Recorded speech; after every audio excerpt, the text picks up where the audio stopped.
Hello everyone, आज हम discuss करेंगे प्लाज्मिड के बारे में। So it is an important cloning vector.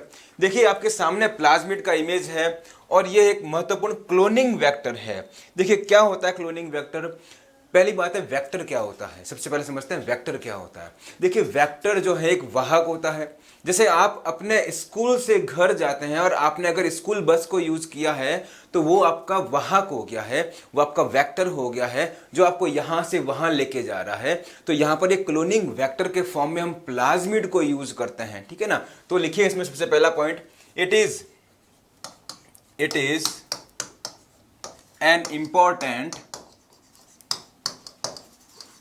An important cloning vector. ठीक है, प्लाज्मिड जो होता है एक इंपॉर्टेंट क्लोनिंग वेक्टर होता है, वाहक होता है जो हमारे डिजायरेबल जीन को, हमारे वांछित जीन को, हमारे लाभदायक जीन को ट्रांसफर करता है। ठीक है ना, जैसे आपकी अपनी स्कूल बस करती है। इसे हम कहां से ऑब्टेन करते हैं, नेक्स्ट पॉइंट लिखिए, it is obtained from bacteria. ठीक है, अब देखते हैं बैक्टीरिया में ये कहां होता है। तो हम बैक्टीरिया का डायग्राम बनाते हैं, ये देखिए इस तरह से, और बैक्टीरिया के अंदर ये इसका अपना न्यूक्लियोइड हो गया है।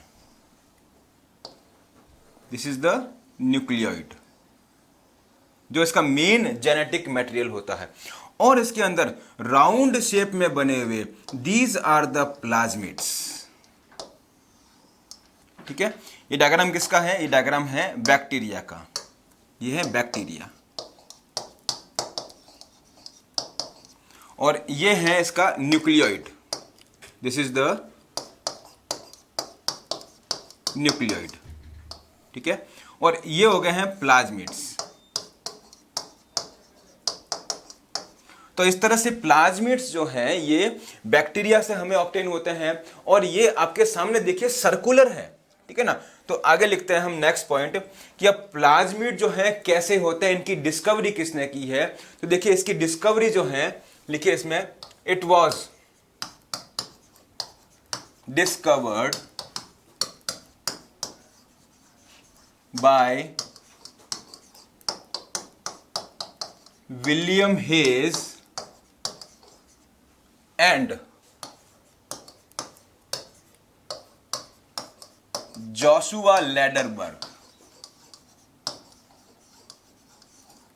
ये नेम बहुत इंपॉर्टेंट है कि इसकी डिस्कवरी जो है किसने की है, लैडरबर्ग नेम जो है वो हमेशा आता है। तो इनकी डिस्कवरी विलियम हेज और जोशुआ लैडरबर्ग ने इनको डिस्कवर किया है। तो आपके लिए जो इंपॉर्टेंट टर्म्स हैं जो बेसिकली एग्जाम में पूछा जाता है वो कौन सा रहता है, वो लैडरबर्ग के नाम से कई बार पूछा जाता है। किसने इसको डिस्कवर किया है, लैडरबर्ग ने इसको डिस्कवर किया है। अब देखिए ये कैसे होते हैं, तो इसमें लिखिए, दीज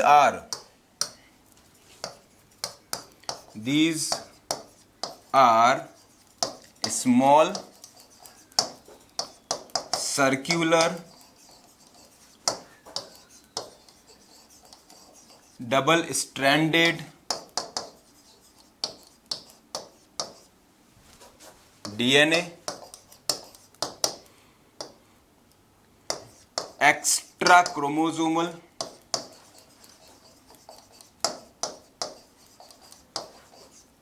and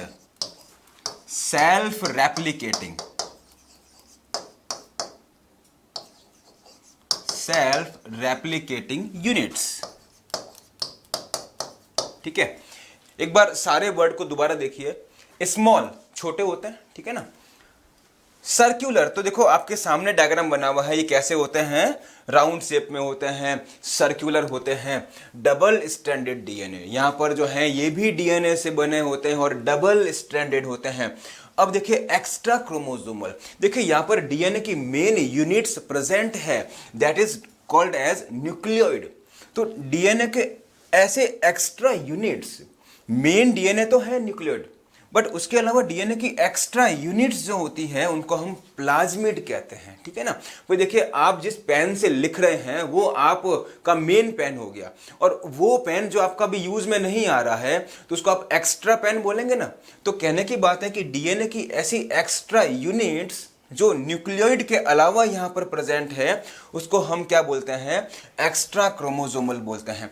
और देखिए सेल्फ रेप्लिकेटिंग, इट मींस इसे अपना नंबर इंक्रीज करने के लिए मेन डीएनए से परमिशन लेने की रिक्वायरमेंट नहीं होती है, ये अपना नंबर सेल्फ इंक्रीज कर सकता है।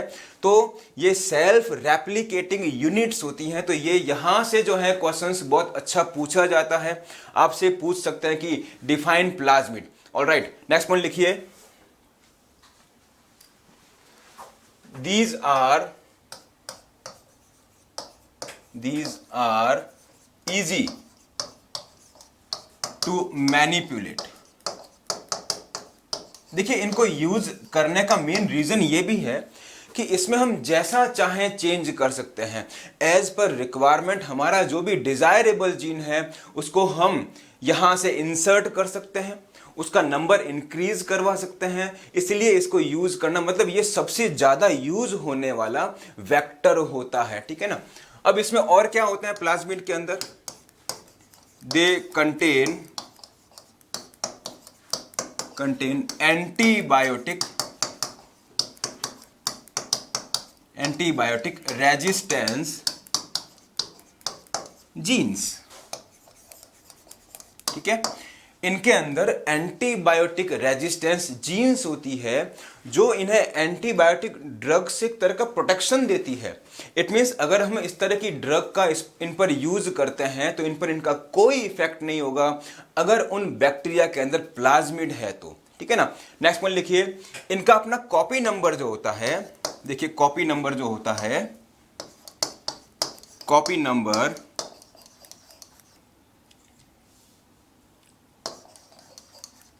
वो 1 to 2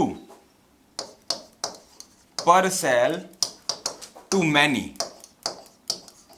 अच्छा, कॉपी नंबर का मीनिंग क्या होता है, मैं यहां लिख रहा हूं इसको नोट फॉर्म में, देखिए ठीक है, मैं इसको यहां पर नोट फॉर्म में लिख रहा हूं कि कॉपी नंबर का मीनिंग क्या होता है। तो कॉपी नंबर जो होता है, नंबर ऑफ प्लाज्मिड पर cell is called as copy number. तो number of plasmid per cell is called as copy number, ठीक है। तो इसका जो पर सेल आपको मतलब किसी बैक्टीरिया में 1 है 2 है तो उसको हम कॉपी नंबर कहते हैं, ठीक है ना। अब इसका एग्जाम्पल फॉर्म में हम क्या देखेंगे, देखिए प्लाज्मिड का जो सबसे बेस्ट एग्जाम्पल रहता है वो है PBr 322, ठीक है ना। तो यहां पर इसको आप नोट फॉर्म में लिखिए, P का मीनिंग क्या होता है, प्लाज्मिड, ठीक है। Br का मीनिंग क्या होता है, बॉलीवुर एंड रॉड्रिग्यूज। इन्होंने जो है इसकी डिस्कवरी की थी। It means it was first discovered by the Bolivar and Rodriguez. तो इन्हीं के रिस्पेक्ट में इनके अंदर बी और आर नेम इनका यूज किया गया है। तो ये कौन है, तो दे आर डिस्कवरर, ठीक है ना। इन्होंने इसको डिस्कवर किया था इसलिए इनके रिस्पेक्ट में जो है BR यूज किया गया है। अब देखिए 322 जो है, ये 322 क्या होता है, एक तरह का नंबर है जो इनको असाइन किया गया है। तो लिखिए ये क्या है, designation number which is used to differentiate from other plasmids। दूसरे प्लाज्मिड से इसको सेपरेट करने के लिए, दूसरे प्लाज्मिड से इसको अलग से पहचानने के लिए इसको एक अलग से नंबर दिया हुआ है जो 322 होता है, ठीक है ना। तो ये सबसे ज्यादा यूज होने वाला वेल नोन PBr 322 होता है। अब हम इसका एक बार दोबारा डायग्राम बनाएंगे, तो आपके जो है डायग्राम भी कोर्स में है, तो आपको अच्छे से डायग्राम को लर्न करना है। तो हम डायग्राम बनाएंगे और इसको अंदर जो शॉर्ट ट्रिक के फॉर्म में इसके हम लर्न करेंगे, इसके अपने जो क्लोनिंग साइट्स होती है वो हम लर्न करेंगे। तो देखिए यहां पर हम डायग्राम ड्रॉ करने वाले इसका, इस तरह से आप भी सर्कल बनाइए और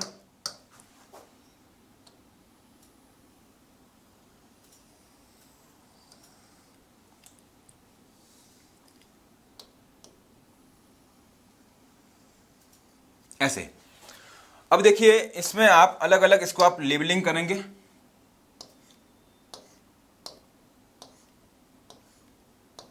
ये वाला पार्ट जो हो गया है इसको बोलेंगे ROP। तो ROP क्या होता है? रेप्लिकेशन ऑफ प्लाज्मिड, ठीक है। ये पार्ट जो हो गया है इसको बोलेंगे हम ROP। दिस इज ROP, ठीक है। ये वाला पार्ट हो गया ओरी। ओरी क्या होता है? जहां से इसका रेप्लिकेशन ओरिजिन होता है।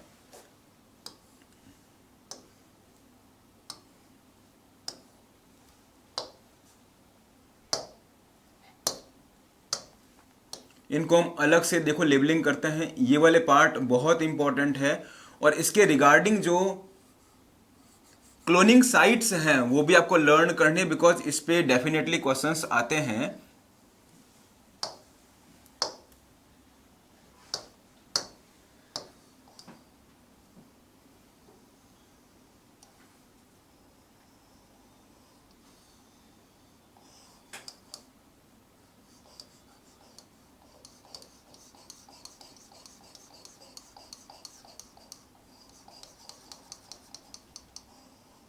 इस तरह से, ठीक है। अब जो इसके अंदर यूज्ड रेस्ट्रिक्शन साइट्स हैं उनको हम लेबलिंग करेंगे। तो मेनली अब देखिए ये वो मार्कर जीन है, तो इनका नाम क्या हम यहां लिख रहे थे, इनका नाम ये जो है ये टेट आर है। क्या है ये टेट आर बोलेंगे इसको। टेट मीन्स क्या हो गया? Tetracycline resistance genes. मैंने बताया ना इनके अंदर एंटीबायोटिक रेजिस्टेंस जीन्स होता है, तो इसका नाम क्या है? टेट मतलब क्या होता है? टेट्रासाइक्लिन। आर मीन्स क्या हो गया? रेजिस्टेंस। ये होता है AMPR, इसको बोलते हैं AMPR। तो AMP का मतलब क्या होता है? एम्पीसिलिन, ठीक है। तो ये एम्पीसिलिन रेजिस्टेंस जीन की साइट है जो मिलती है प्लाज्मिड में। ये पूरा डायग्राम किसका है? ये PBr 322 का डायग्राम हम लोग ड्रॉ कर रहे हैं और आपको याद करना, इससे डेफिनेटली क्वेश्चन निकल के बाहर आते हैं। अब देखिए वेरियस जो इसके अंदर रेस्ट्रिक्शन साइट्स होती है तो वो हम याद करने वाले हैं। तो इस साइट का नाम देखिए यहां पर आप लिखेंगे BAMH1। तो ये बम साल, एक ट्रिक बताऊंगा याद करने की। बम साल, फिर यहां पर ये पबू, ठीक है, जो होता ROP में। और अगेन देखिए पस्ट, ये आपको याद करने के लिए पस्त, अगेन पबू, और फिर एकला हिंद, ये इको आर फर्स्ट, ये क्ले फर्स्ट, और यहां पर ये हिंद थर्ड। तो आपको जस्ट याद करने के लिए एक इसको आप है ना कॉमन वे में याद कीजिए। जो नेम लिखे हुए आपको यहां से स्टार्ट करना है। बम साल पवु पस्ट पवु एकला हिंद, ए कला हिंद, ठीक है ना। देखिए मैं लिख रहा हूं यहां पर आपके सामने। तो बम साल पवु। अब देखिए पहला पवु जो है वो सेकंड है, बाद में क्या आएगा? पस्ट। तो ये एक सेकंड PST, ठीक है, बाद में आएगा पस्त। अगेन देखिए पवु, और फिर एकला हिंद, ठीक है ना। तो बम साल पवु पस्त पवु एकला हिंद। तो आपको ये सारे एंजाइम इसी ऑर्डर में याद करना है। भाई देखिए, अगर आपसे पूछा जाए कि टेट आर पर कौन सी रेस्ट्रिक्शन साइट मिलती है, तो आप आराम से बता सकते हैं कि टेट आर पर कौन सी साइट मिलती है। तो ये इस तरह से, मतलब AMPR पर कौन सी साइट मिलती है। तो साइट मतलब अगर आप जो है सपोज आप साल फर्स्ट रेस्ट्रिक्शन एंजाइम यूज करते हैं, तो ये साल फर्स्ट जो है टेट आर जीन को इस प्लेस पर कट करेगा, ठीक है ना। तो ये इनकी वो साइट है, इनको बोलते हैं हम रेस्ट्रिक्शन साइट। इट मींस अगर हम इस तरह का RE यूज करते हैं तो वो RE जो है पर्टिकुलर इस पूरे प्लाज्मिड पर इसी प्लेस पे कट करेगा। तो एक बार दोबारा बोलेंगे मेरे साथ, बम साल पबू पस्ट पबू एकला हिंद। तो ये आपको इसी ऑर्डर में इनको क्या करना है, याद रखना है। यहां से आपका डेफिनेटली क्वेश्चन आने के पूरे चांसेस होते हैं, ठीक है ना। नेक्स्ट लिखिए features of vector. Next heading is the features of vectors. तो देखिए कौन कौन से फीचर जो हैं वेक्टर के अंदर होने चाहिए जिससे हम इसको सिलेक्शन करें वेक्टर के फॉर्म में। तो सबसे पहला होता है कि easily link with the foreign DNA। Number 1 is the it should, या इजीली कर दें सीधा, है ना, easily link with foreign DNA। जो फॉरेन DNA है, एलियन DNA है, हमारा डिजायरेबल फ्रेगमेंट है, जीन ऑफ इंटरेस्ट है, उसके साथ ये हमारा वेक्टर इजीली अटैच हो जाना चाहिए, तभी तो हमें उसकी मल्टीपल कॉपीज ऑब्टेन होगी हमारे डिजायरेबल जीन की। तो सबसे पहला हो गया। नेक्स्ट नंबर 2 देखिए कि सिलेक्शन जो होता है रिकॉम्बिनेंट वगैरह का, तो वो इजीली होना चाहिए with the help of vector. Next number 2 लिखिए selection of recombinant and non-recombinant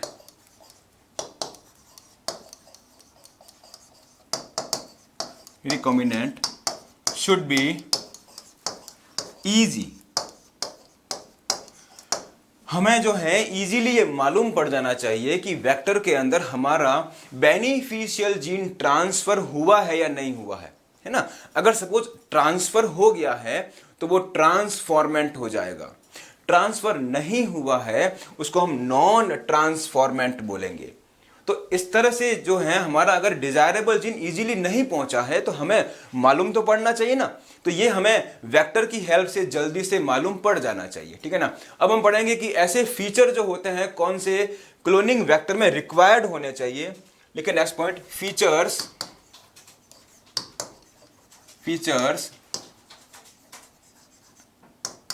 required for cloning vectors। सबसे पहला देखिए origin of replication। Number one is the origin of replication, इसको बोलते हैं ओरी। देखिए कोई भी हमारा जो डिजायरेबल जीन है उसको हम ओरी के साथ अटैच करने का रीजन क्या होता है कि हमारे डिजायरेबल जीन की, हमारे जीन ऑफ इंटरेस्ट का मल्टीपल कॉपीज ऑब्टेन हो। तो प्लाज्मिड के अंदर ये साइट वो साइट है जो हेल्प करती है रेप्लिकेशन में। और रेप्लिकेशन का मीनिंग क्या होता है कि हमारा डिजायरेबल जीन जो है वो अपना नंबर इंक्रीज करेगा, तभी तो उसको हम फर्दर दूसरे एनिमल और प्लांट में ट्रांसफर के लिए यूज करेंगे।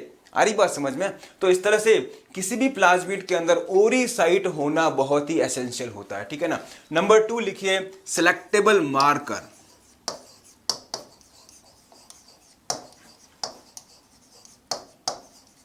देखिए मार्कर, मैं जिस पेन से लिख रहा हूं वो मार्कर है, मैं लिखता हूं तो आपके लिए विजिबल हो जाता है उन वर्ड को पढ़ना। तो वैसे ही अगर हमारा डिजायरेबल जीन होता है वो अगर इजीली प्लाज्मिड में पहुंच गया है तो कोई तो बताए कि हाँ ये पहुंच गया है।